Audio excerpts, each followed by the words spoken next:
Mr. Chairman, Honorable Minister, Honorable Member of the Parliament, my fellow academics, I'm very happy to be here. I'm a social and cultural anthropologist, and culture has been one of the key defining features of my discipline since it was created in the West over a century ago. These days, culture has been hijacked, and it is being used or misused by everyone, everywhere. When the Oxford scholar, Sir Edward Burnett Tylor, defined culture in 1871 as a complex whole which includes knowledge, beliefs, values, which man, now we prefer human beings, acquires as a member of society, it was taken as a blueprint, a model. In modern cybernetic language, a program for our action, for our behavior. Culture is a symbolic system. It is culture is a symbolic system. As one of my teachers, Clifford Geertz, used to say, it has played an important role in making us human beings what we have become. Our Creator has given us the power to create. Let me repeat it again. Our Creator has given us the power to create, and as a result, we are not only the product of our culture, but also its producer, its creator, and its innovator. I'm reminded that Stephen Hawking, whom I knew as a young man at Cambridge during the 60s, did not believe in any creator, but he did believe in the power of imagination, which is what has brought us here.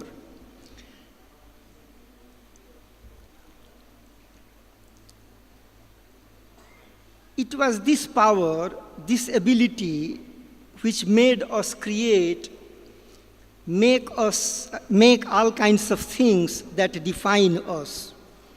Over the course of time in our human career, human beings became hunters, farmers, industrial workers, sailors, programmers, doctors, religious specialists, we call them priests and politicians, among other things.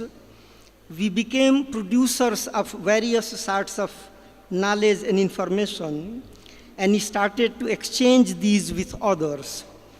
That is how trade was created. It stood for exchange of one sort of specialization, one sort of expertise with another. I want to repeat, it was trade that made it possible to specialize in various skills, like games, which are part of culture, sports, which are part of culture. Trade promotes intergroup, international connections, and prevents warfare, intergroup, intertribal, international, whatever you have in mind. I guess the US president does not understand it. Otherwise, he will not impose tariffs on steel and other products or threaten to have trade wars. I'm glad he's not threatening culture wars. I want to repeat that trade and traders helped in creating the world we live in. The world we live in was basically created by trade and traders. Let me give you some examples from the world you are familiar with and from the world I studied as an anthropologist. We are here on the land historians call Kalinga. Our ancestors were very creative, innovative people, and our monuments, temples, cultural performances, clothes, cuisines, and traditions are living testimonials to their greatness. They did not sit idle. They traveled to far away places in India as well as abroad. The historian Radhakamal Mukherjee used to talk about Greater India, Burma, now Myanmar, Cambodia, Laos, Thailand, Vietnam, and Indonesia. what the Western scholars call the Far East. When I visited several of these countries, I was amazed to see the Hindu Buddhist influences on their art and architecture, on their temples and pagodas. Let me share with you what I experienced when I visited the ruins of what the Thai people call Ayodhya, not very far from Bangkok in Thailand. It reminded me of the landscape between Cuttack and Bhubaneswar, the city of temples.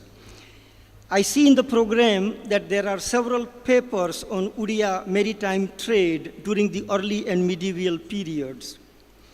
Please do visit the Maritime Museum in Cuttack, and you will find it very useful to understand the nature of trade practiced by our ancestors. What impresses me is that our ancestors became sailors long before Columbus and Vasco da Gama. Our annual celebration of Bali Yatra is a reminder of the adventurous spirit of our ancestors. I believe that many of them decided to stay on in Bali. Their religious practices are very much similar to what I see practiced in Odisha. Professor L.K. Mahapatra, our senior anthropologist, he spent some time in Bali and has published a few papers on what he found there. Now, since some genetic material is available, it would be good to compare Odia and Balinese gene pools to confirm this historic connection. Clifford Geertz, whom I mentioned earlier, was one of the greatest anthropologists of our time, and once he said to me, and I'm quoting him, "I wish you could go to Bali and study their Brahmanas, your counterpart there." I was too preoccupied with my work on Native Americans to undertake this project. I'm glad that Lakhan Mahapatra did that, and it should be widely known here in Odisha. Historians tell us that the East India Company annexed the coastal regions of Odisha in 1803, and we heard a great deal about its impact on Odia life in the conferences we attended on Paika Bidroh last year. Many of the participants, in particular Professor Rao, our eminent historian, is here this afternoon. India had the largest agrarian economy in the world before the advent of Industrial Revolution some 300 years ago. It was the vast wealth of India which attracted the European traders to trade with India and Indians. The East India Company was created by the British and the Dutch merchant elites with some 30,000 pounds, which brought them a profit of some 600,000 pounds within a year. Imagine a 200% profit within a year. That attracted the interest of different European traders, the British, the Dane, the Dutch, the French, and the Portuguese, who established their trading posts and colonies in India. They looted the vast resources of India and made it sure that India did not develop its own economy to compete with theirs. It is only the rise of knowledge economy based on the cybernetic and digital revolution that is tilting the balance in the favor of India. Many of you are going to be around to see the rise of India.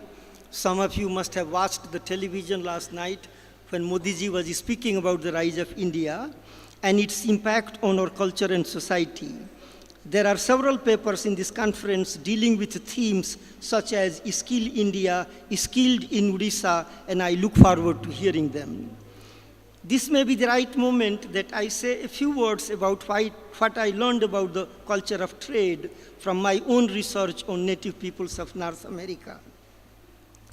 It was well over 50 years ago that I began working in American Southwest with the Navajo, the largest tribal group in the United States, the Zuni, perhaps the oldest one, and the Hopi people, very well known in anthropology. I discussed that in some of the things the chairman mentioned. I have published over a period of time. The Hopi and the Zuni were farming people, and they grew beans, corn, squash, onion, chili, and red pepper in the arid Southwest. Some of these food items, in particular corn and red pepper, traveled to India with European traders, and they have become integral to our own cuisine. In fact, before I went to the United States, I did not know that they came here as part of Columbian exchange, and they were not really indigenous to India.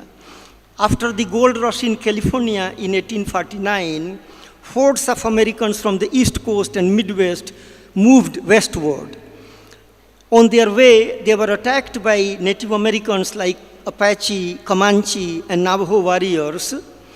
In order to fight these native warriors, the US Army established 2 army posts, Fort Wingate in Arizona and Fort Defiance in New Mexico, and these posts bought corn and beans from the Zuni in order to feed their soldiers.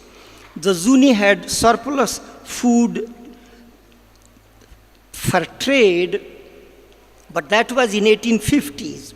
Even in 1964, when I went there, almost every family farmed, but hardly anyone does it now.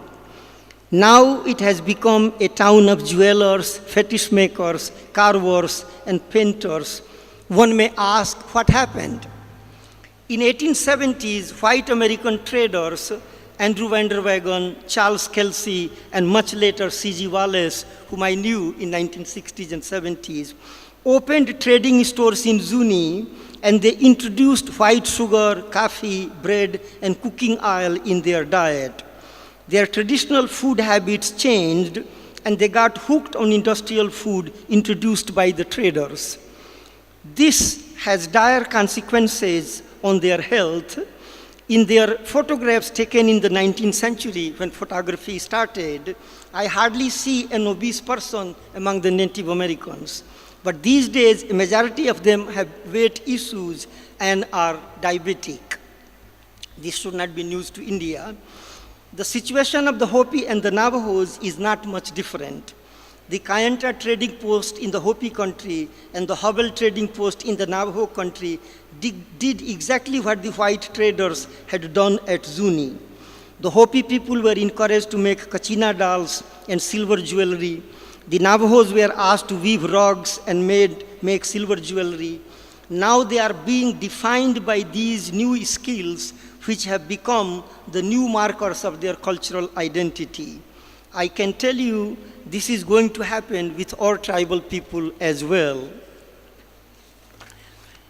The native people were used to salt mined by the Zuni people from the Zuni Salt Lake, some 60 kilometers away from the Zuni reservation. The land around the lake was considered to be sacred land by all of them, and salt was an important trade item for them. It has medicinal quality, and its mild taste can hardly compete with the commercial salt sold in the trading posts run by the white traders. These traders were mainly interested in developing a cash economy among the Native Americans, and their traditional economy was not conducive to that. This is why they introduced the development of new skills, jewelry making, doll making, fetish making, rug making among these native people. This improved their chances, excuse me, this improved their chances to get credit at the trading posts, but they also had impact on their culture and society. This is going to happen in India as well, and that's why I wanted to share their story, their experiences. We can easily see the parallels in the profit-driven market economy. This can be easily seen. We can easily see the parallels in the profit-driven, market-oriented corporate economy here. In the beginning, I said that we live in the world created by trade and traders. It is true for everyone, every culture, all over the world. I saw it in Japan, I saw it in China, I saw it in Germany, in Great Britain, and in the United States, where I have lived and worked for half a century. The forces of globalization are creating new realities, new markets, new worlds these days. Every culture, every country is responding to them. India is on the forefront of this movement. This is a very timely conference, and I'm happy that the Culture University is hosting this. I look forward to hearing your papers and wish you all the best. Thank you, Mr. Chairman, for giving me this privilege to say a few words and for your patience in hearing me. Jai Jagannath.